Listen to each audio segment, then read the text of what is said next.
Welcome to my channel friends. So today we will discuss about miscellaneous concept. Okay. So मैंने पहले भी आपको बताया है कि तीन चीज़ें होती हैं, interest on loan, rent payments और मैनेजर कमीशन। ये तीनों चीज़ें ही क्या होती हैं? ये तीनों चीज़ें ही चार्ज अगेंस्ट प्रॉफिट होती हैं। क्या होती हैं? चार्ज अगेंस्ट प्रॉफिट होती हैं। इसका मतलब ये है कि ये चीज़ें हमें देनी ही होती है, चाहे हमें प्रॉफिट हो चाहे लॉस हो। ये चीज़ें हमें देनी ही होगी, चाहे हमारा फर्म में प्रॉफिट हो चाहे लॉस हो। और ये चीज़ें किस में लिखी जाती है? ये चीज़ें प्रॉफिट और लॉस अकाउंट में लिखी जाती हैं। अगर उसमें नहीं लिखी जाती तो हम P&L अप्रोप्रिएशन अकाउंट में क्या करते हैं? नेट प्रॉफिट में से माइनस कर देते हैं, और अगर नेट लॉस है तो उसमें क्या करेंगे? हम ऐड कर देंगे। ये चीज़ समझ आई? अब देखो, सबसे पहले हम डिस्कस करेंगे रेंट पेमेंट के बारे में। किसके बारे में? रेंट पेमेंट या फिर रेंट पेबल के बारे में डिस्कस करेंगे। अगर मैं बात करूँ रेंट पेबल की, तो सबसे पहले देखो रेंट कौन पे करेगा? रेंट हमारी फर्म पे करेगी। अगर कोई भी चीज़ फर्म पे कर रही है तो वो चीज़ क्या होगी? वो चीज़ हमारी फर्म के लिए एक एक्सपेंस होगी। वो चीज़ हमारी फर्म के लिए क्या होगी? एक एक्सपेंस होगी। ये चीज़ समझ आई? तो रेंट पेबल फर्म के लिए क्या है? ये रेंट पेबल हमारी फर्म के लिए एक एक्सपेंस है। ये चीज़ समझ आई? अब देखो, जो भी चीज़ फर्म के लिए एक एक्सपेंस होती है, पहली बात तो ये एक्सपेंस तो है, लेकिन ये कौन सा एक्सपेंस है? ये एक इनडायरेक्ट एक्सपेंस है। क्या है? इनडायरेक्ट एक्सपेंस है। और जो भी इनडायरेक्ट एक्सपेंसेस फर्म के होते हैं वो हम कहाँ पे लिखते हैं? वो हम प्रॉफिट एंड लॉस अकाउंट की डेबिट साइड में लिखते हैं। कहाँ लिखते हैं? P&L की डेबिट साइड में हम जो भी इनडायरेक्ट एक्सपेंसेस है उनको लिखते हैं। अब देखो, अगर हमें रेंट पेबल की एंट्री पास करनी हो तो हम क्या करेंगे? सबसे पहले हमें पता है कि रेंट पेबल क्या है? हमारा एक इनडायरेक्ट एक्सपेंस है। इनडायरेक्ट एक्सपेंस है तो हम क्या करेंगे? हम P&L अकाउंट को क्या करेंगे? प्रॉफिट एंड लॉस, P&L का मतलब क्या है? प्रॉफिट एंड लॉस अकाउंट को हम डेबिट करेंगे। क्रेडिट किस चीज़ को करेंगे? क्रेडिट करेंगे हम रेंट पेबल अकाउंट को। किसको करेंगे? Rent payable account. Rent payable account क्या है? ये हमारी एक लायबिलिटी है। रेंट पेबल हमारा एक ऐसा अकाउंट है जो कि हम बैलेंस शीट की लायबिलिटी साइड में लिखते हैं। कहाँ लिखते हैं? बैलेंस शीट की लायबिलिटी साइड में लिखते हैं। कोई भी अगर रेंट पे करना है, अभी हमने पे नहीं किया, पहली बात तो ये P&L के डेबिट साइड में जाएगा। दूसरी बात ये कहाँ पे क्रेडिट किससे होगा? ये चीज़ क्रेडिट होगी रेंट पेबल अकाउंट से। देखो ना, हमें रेंट पे करना है अभी, तो हमारी जो भी लायबिलिटी है वो बढ़ेगी। हमारी जो भी लायबिलिटी है वो बढ़ेगी, तो P&L डेबिट होगा, रेंट पेबल अकाउंट क्या होगा? क्रेडिट होगा। क्यों? क्योंकि हमारी लायबिलिटी इंक्रीज हो रही है। ये चीज़ समझ आई? रेंट पेबल की ये ज़रूरी है, आ सकती है, ऐसा नहीं है कि इग्नोर नहीं करना, ये चीज़ भी आ सकती है। अब देखो, अब हम डिस्कस करेंगे मैनेजर की कमीशन के बारे में।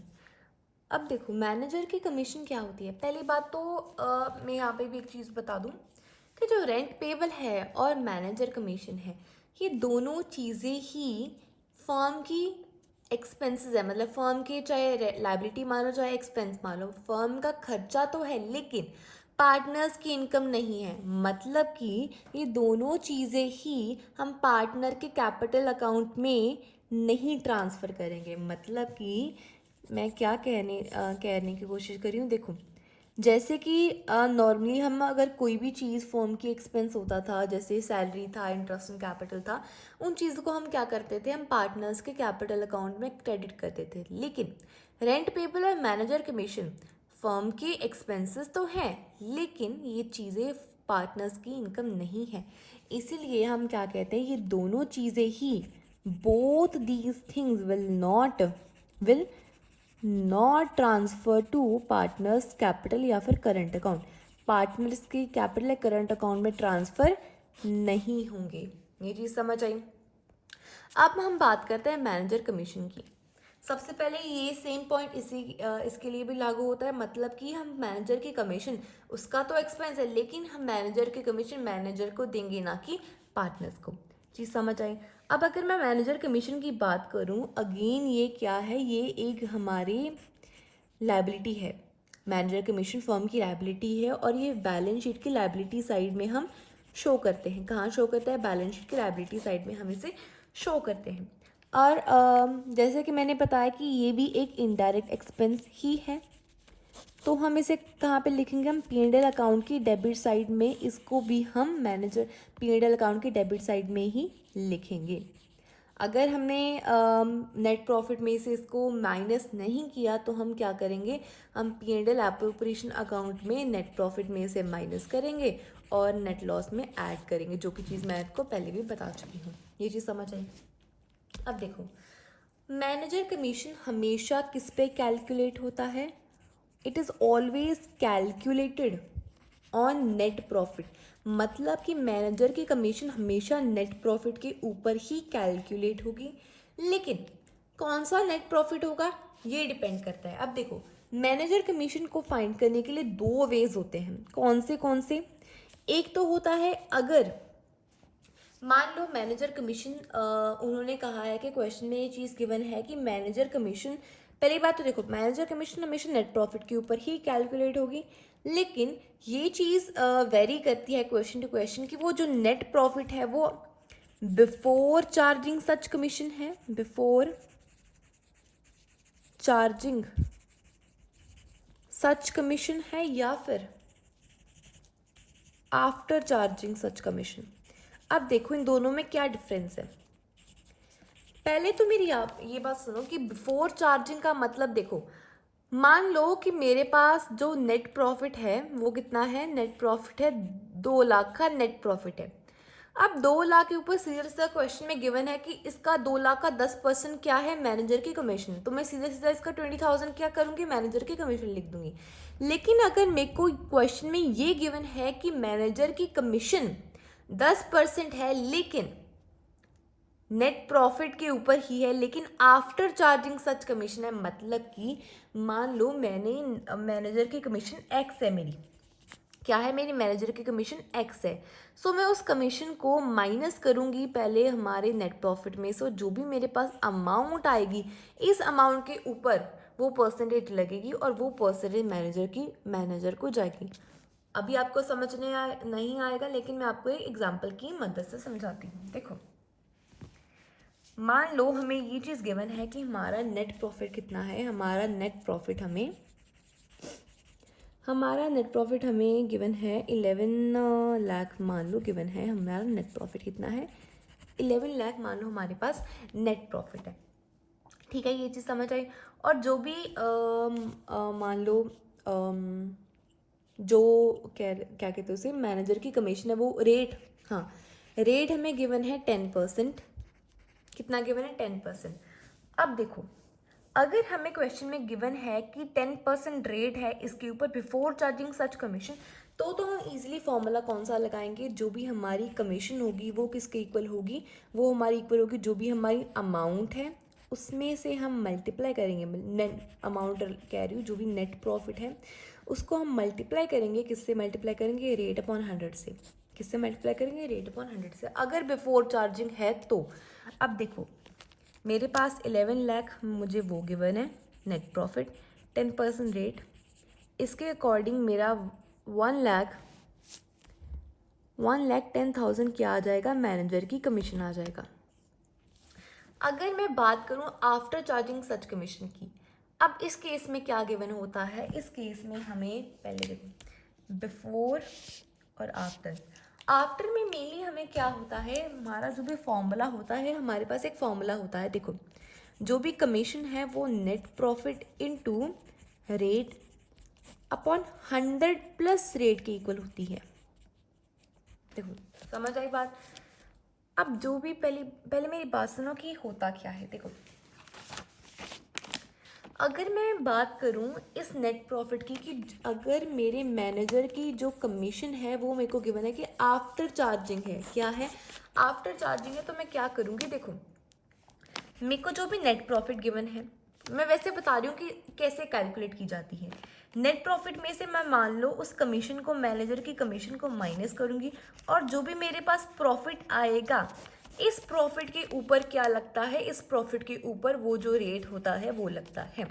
कब, किस केस में, अगर हमें आफ्टर गिवन है तो। लेकिन अगर हमें बिफोर ही गिवन है तो सीधा सीधा जो भी हमारे पास रेट गिवन है, हम उस रेट को किस प्रॉफिट के ऊपर लगाएंगे, जो भी हमें नेट प्रॉफिट गिवन है। ये चीज़ समझ लगा, डिफरेंस समझ लगा, बस ये चीज़ देखो। अब देखो, हमारे पास इस क्वेश्चन में नेट प्रॉफिट गिवन था 11 लाख, ठीक है। रेट हमें 10% गिवन है, 100 प्लस रेट किया मैंने तो 110 आ गया। अब जब मैं इसको कैंसिल करूँगी तो मेरे पास जो भी कमीशन आएगी वो कितनी आ जाएगी, 1 लाख। देखो नेट प्रॉफिट सेम था, रेट भी सेम था, लेकिन हमारे दोनों केसेस में क्या आया, कमीशन अलग अलग आई। क्यों अलग अलग आई? क्योंकि एक पे हमने बिफोर चार्जिंग किया, दूसरे पे हमने आफ्टर चार्जिंग किया। अब याद कैसे रखना है कि कब हमें ये करना है, कब ये करना है। तो देखो आफ्टर चार्जिंग, आफ्टर चार्ज करने के बाद, मतलब कि वो कमीशन देने के बाद, वो कमीशन देने के बाद, जब जब भी कहा हो कि आफ्टर चार्जिंग वो कमीशन देने के बाद, तब हम नीचे वाले 100 में रेट को, ऊपर वाले रेट को ऐड करेंगे। ऐसे करके हमेशा आफ्टर चार्जिंग कमीशन कम होगी, बिफोर चार्जिंग ज़्यादा होगी। क्यों? क्योंकि जब हम किसी चीज़ से किसी चीज़ को माइनस करेंगे तो ये चीज़ कम आएगी, इसका रेट इसका 10% और इसका 10% कम ही होगा ना। तो यही बात है, अब समझ आई।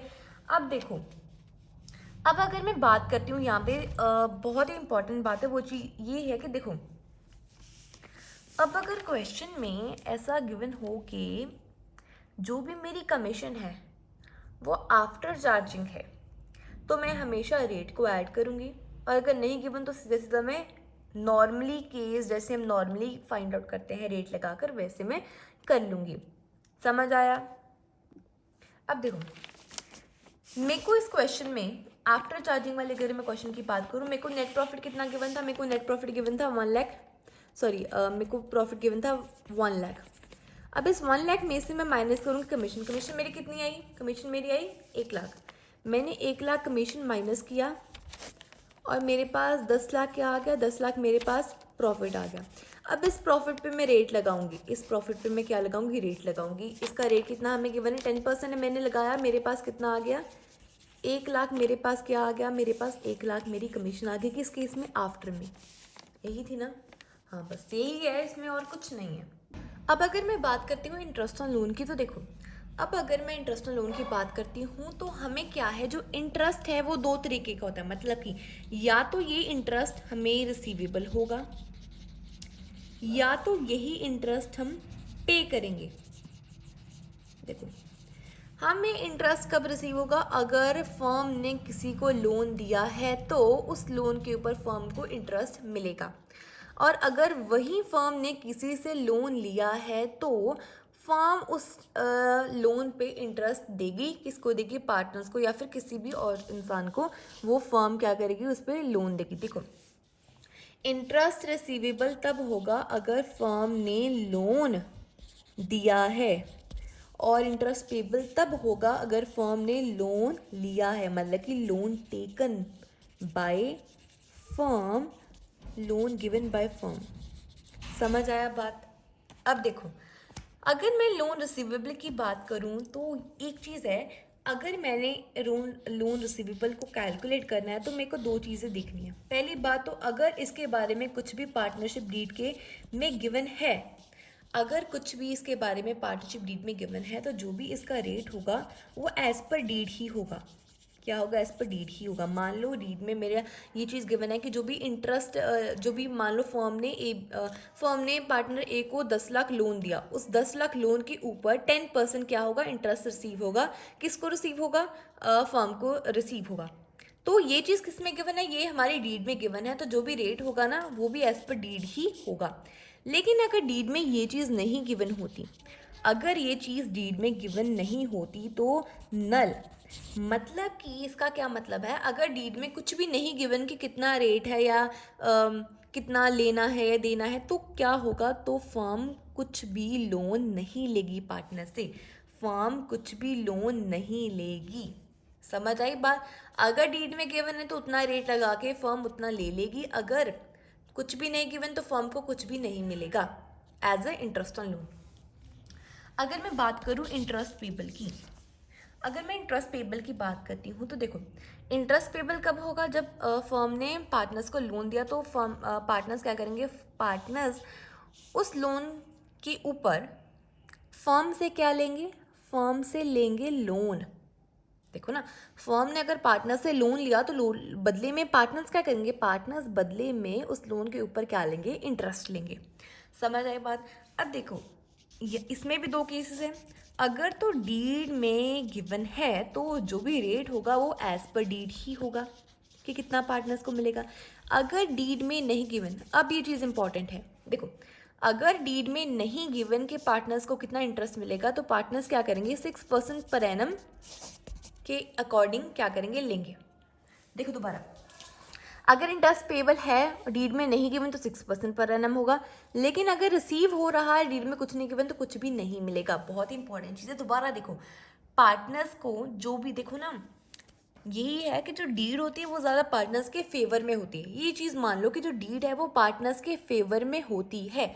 इसलिए अगर कुछ भी फर्म पार्टनर से लेगी, जब भी पार्टनर, देखो ना, इसीलिए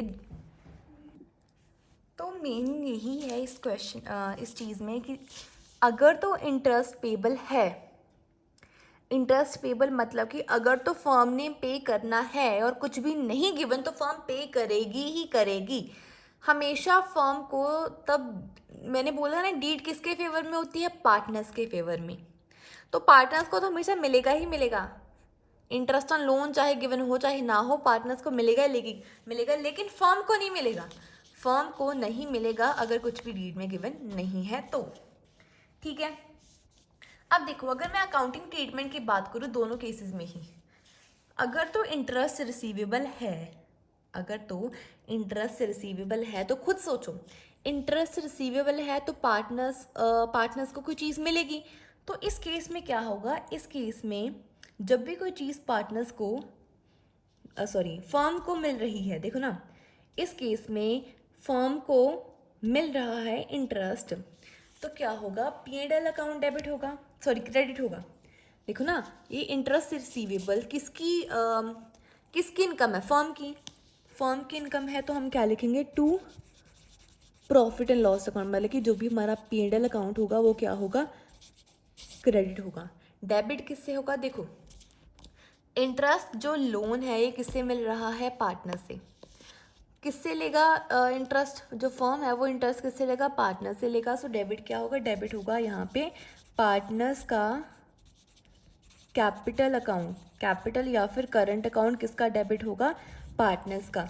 क्यों, क्योंकि पार्टनर्स से ही फर्म इंटरेस्ट ले रही है, तो जो भी इंटरेस्ट रिसीव होगा वो पार्टनर से ही होगा। पार्टनर्स का कैपिटल अकाउंट हम डेबिट करेंगे और to profit and loss account को क्रेडिट करेंगे। क्यों, क्योंकि फर्म का एक इनकम है। ये चीज़ समझ आई। अब मैं अगर इंटरेस्ट पेबल की बात करूँ तो देखो, इंटरेस्ट अगर फर्म पे कर रही है तो उसका एक्सपेंस है। फर्म का जो भी एक्सपेंस होता है वो किस में जाता है, वो P&L अकाउंट की डेबिट साइड में जाएगा अगर कोई भी फर्म का एक एक्सपेंस है तो। ये चीज़ समझ आई। अब देखो यहाँ पे इंपॉर्टेंट चीज़ है, ये तो पता चल गया कि एक एक्सपेंस है तो पार्टनर्स के डेबिट अकाउंट में जाएगा। दूसरी बात, अब देखो नॉर्मली हम क्या कर रहे थे, हम पार्टनर्स के कैपिटल अकाउंट को डेबिट कर रहे थे, लेकिन अब ये मिल तो पार्टनर्स को ही रहा है, लेकिन ये पार्टनर्स के कैपिटल अकाउंट में नहीं जाएगा। जो भी इंटरेस्ट पार्टनर्स को मिल रहा है लोन के ऊपर, ये जो भी इंटरेस्ट है ये पार्टनर्स के कैपिटल अकाउंट में नहीं जाएगा, पार्टनर्स के कैपिटल अकाउंट में नहीं जाएगा, बल्कि ये चीज़ कहाँ पे जाएगी, ये पार्टनर्स के लोन अकाउंट में जाएगी। कहाँ जाएगा, पार्टनर्स के लोन अकाउंट। मतलब ये है कि अगर पार्टनर्स ने, जो भी पार्टनर्स ने लोन फर्म को दिया होगा उस अकाउंट में, उसी अकाउंट में ये क्या हो जाएगा, ऐड हो जाएगा। क्या, जो भी इंटरेस्ट होगा वो उसी लोन अकाउंट में ऐड हो जाएगा। दोबारा देखो, अगर पार्टनर से लेना है तो हम पार्टनर्स के कैपिटल, देखो हमारे पास ऑप्शन ही नहीं है, अगर पार्टनर से कोई चीज़ लेनी है तो वहीं पर होगी चीज़, वहीं पे पैसे होंगे तो हम डेबिट कर देंगे। अगर देना है तो हम क्या करेंगे, हम पार्टनर्स को कहेंगे कि तुम कैपिटल अकाउंट रहने दो, हम क्या करेंगे, हम आपके लोन अकाउंट में आपको दे देंगे। ठीक है, ये चीज़ समझ आई। ये अकाउंटिंग ट्रीटमेंट समझ आया। जब हम पे करेंगे तो पार्टनर्स के लोन अकाउंट में जाएगा, जब रिसीव करेंगे तो पार्टनर्स कैपिटल अकाउंट में डेबिट होगा। अब हम इस क्वेश्चन की हेल्प से हम क्या करेंगे, हम इस कॉन्सेप्ट को समझेंगे। अब देखो हमें क्या क्या गिवन है इस क्वेश्चन में, हमें इंटरेस्ट ऑन कैपिटल गिवन है, सैलरी गिवन है, ये चीज़ें कहाँ पे जाएंगी? P and L appropriation account में जाएंगी। अब देखो, हमें इंटरेस्ट ऑन लोन गिवन है, रेंट पेबल गिवन है, ये दोनों चीज़ें ही हमारी कहाँ पे जाएंगी? ये दोनों चीज़ें प्रॉफिट एंड लॉस अकाउंट में जाएंगी। सबसे पहले देखो, अगर मैं इंटरेस्ट ऑन लोन की बात करूँ, टू बी रिसीव्ड है, मतलब ये है कि जो भी मेरा इंटरेस्ट ऑन लोन होगा ये हमें मिल रहा है, इस केस में हमें ये मिल रहा है। ये चीज़ कहाँ पे जाएगी? प्रॉफिट एंड लॉस अकाउंट में जाएगी। अब देखो, ए ने 1 अक्टूबर को ए ने लोन दिया 2 लाख का फर्म को, और बी ने लोन लिया फर्म से, बी ने फर्म से लोन लिया है 3 लाख का 1 अक्टूबर को, और हमें क्या गिवन है? प्रॉफिट गिवन है पूरे साल का। अब देखो, अब यहाँ पे कुछ नहीं लिखा कि कौन सा प्रॉफिट है कौन सा प्रॉफिट नहीं है, तो हम इसे मान लें कि नॉर्मल प्रॉफिट है। अगर हमें इतना पता है कि जो भी हमारा प्रॉफिट है वो कहाँ पे आएगा? इस साइड आएगा बाय प्रॉफिट। ये किसमें? प्रॉफिट एंड लॉस अकाउंट में। कितना है? 9 लाख है, हम यहाँ पे 9 लाख लिख देंगे। अब देखो, हमारे पास यहाँ पे हमने पी एंड एल अकाउंट बनाया है। अब इस अकाउंट में हम क्या करेंगे? सबसे पहले हम जो भी हमारा इंटरेस्ट ऑन लोन रिसीव होना है हम वो लिखेंगे। हमें पता है कि जो भी चीज़ फर्म को रिसीव होनी होती है वो कहाँ आएगी? इस साइड आएगी। इंटरेस्ट ऑन लोन, लोन किसने फर्म से लिया है हम उस पर देंगे। तो फर्म से बी ने लोन लिया है, तो बी ने अगर लोन लिया है तो हम बी से ही तो लेंगे इसको। इंटरेस्ट ऑन बीज लोन अकाउंट। अब इस चीज़ को हमें फाइंड करना पड़ेगा। यहाँ पे मैं एक वर्किंग नोट बनाऊंगी। और अब देखो, डी ने 3 लाख का लोन लिया, 3 लाख का लोन लिया, कितना परसेंट पर एनम हमें रिसीव होगा? 5% पूरे साल का होगा। लेकिन उसने 1 अक्टूबर को लिया, तो हम 6 मंथ्स का ही कंसिडर करेंगे। देखो ना, अक्टूबर से लेकर मार्च तक 6 मंथ्स बन रहे हैं, तो सिर्फ 6 मंथ्स का ही क्या होगा? कैलकुलेट किया जाएगा।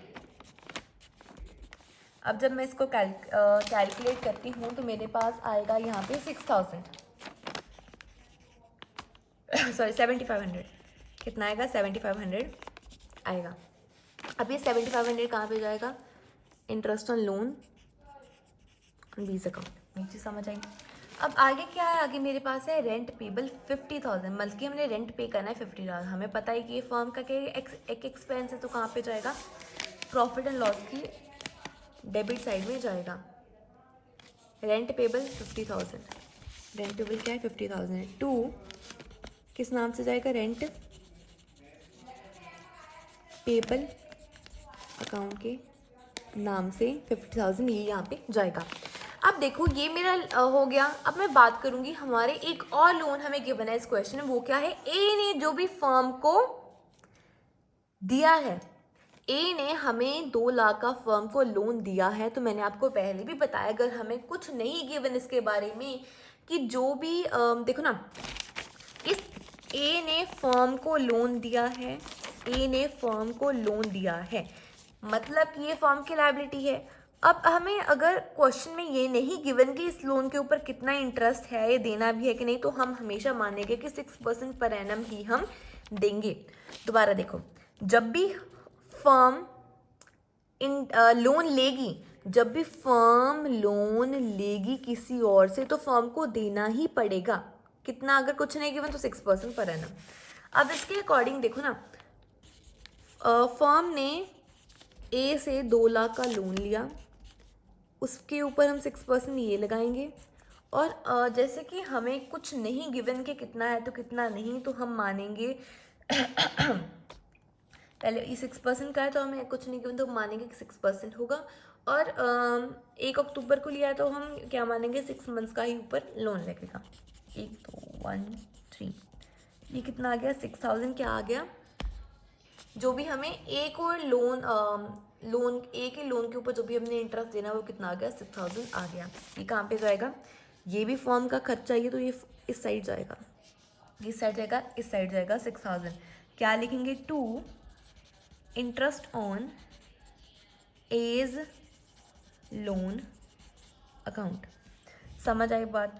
अब देखो, अब अगर मैं आगे लिखती हूँ तो मेरे को पता है कि मेरा बैलेंस यहाँ पे बच रहा है, तो इस बैलेंस को क्या मैं बोलती हूँ? Net profit. क्या बोलती हूँ? Net profit. अब जब मैंने टोटलिंग की यहाँ पे आ गया 90, यहाँ पे आ गया सॉरी 907500 907500। जो भी करते यहाँ पे बैलेंस बचेगा वो कितना बचेगा 851500 यहाँ पे बैलेंस बचेगा। अब देखो, अब हमने वो अकाउंट तो बना लिया, अब उसमें से जो भी हमारा नेट प्रॉफिट आएगा उसे कहाँ पे लिखेंगे, उसे हम यहाँ पे लिखेंगे।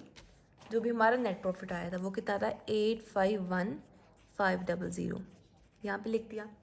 अब देखो, हमने इंटरेस्ट ऑन लोन ले लिया, रेंट भी पेबल लिख लिया, और जो भी इंटरेस्ट देना था वो भी दे दिया, और ये प्रॉफिट भी लिख दिया। अब हमारे पास क्या बचेगा, इंटरेस्ट ऑन कैपिटल और सैलरी बचा। अब ये दोनों चीज़ें कहाँ पे आएंगी, P&L एप्रोप्रिएशन अकाउंट में आएंगी। इंटरेस्ट ऑन कैपिटल कितना है 10% पर एनम है, तो इजीली यहाँ पे लिखेंगे टू इंटरेस्ट ऑन कैपिटल किसको किसको मिलेगा, ए को बी को। सिंपली इजी 10% हम इजीली निकाल लेंगे। 10 लाख का 10% 1 लाख, 5 लाख का 10% 50,000, सो 1 लाख इसका, 50,000 इसका, इजी 1,50,000 क्या आ गया, इंटरेस्ट ऑन कैपिटल आ गया। अब दूसरा हमारे पास पार्टनर्स को सैलरी देनी है, so to partners salary account, partners salary account कौन कौन से पार्टनर्स है, ए और बी है। अब देखो, हमें गिवन है कि 10,000 की सैलरी पर क्वार्टर दोनों को दी जा रही है, मतलब कि अगर पर क्वार्टर 10,000 दी जा रही है तो पूरे साल में कितनी देंगे, 10,000 को मैं 4 से मल्टीप्लाई करूँगी जो कि आ जाएगा 40,000। 40,000 मैं पूरे साल में सैलरी दे रही हूँ, 40,000 ए को और 40,000 ही बी को, 40,000 इसे और 40,000 इसे, क्या आ गया 80,000 ये आ गया। अब देखो, इंटरेस्ट ऑन कैपिटल हो गया, सैलरी हो गया, यहाँ पे नेट प्रॉफिट हो गया। अब जो भी मेरे पास बैलेंस बचेगा उसको मैं क्या बोलूँगी, डिविजिबल प्रॉफिट, और इस डिविजिबल प्रॉफिट को मैं ट्रांसफ़र करूँगी पार्टनर्स के कैपिटल अकाउंट में। किस में ट्रांसफ़र करूँगी, पार्टनर्स के कैपिटल अकाउंट में। किस रेशो में ट्रांसफ़र करूँगी, जो भी उनकी प्रॉफिट शेयरिंग रेशो है जो कि मेरे को गिवन है कि इक्वल है। अब मैं इजीली इसको कर लूँगी। पहले मैं क्या करूँगी, पहले मैं इस साइड की टोटलिंग करूँगी जो कि मेरे पास आ जाएगी 851500, 851500। जो भी मेरा बैलेंस बचेगा मैं उसे यहाँ पे लिखूँगी। मेरा बैलेंस बच रहा है 621,500। अब इस बैलेंस को मैं इक्वली डिवाइड करूँगी इन दोनों पार्टनर्स में, 310,750। इसके साथ ये वीडियो ख़त्म होती है।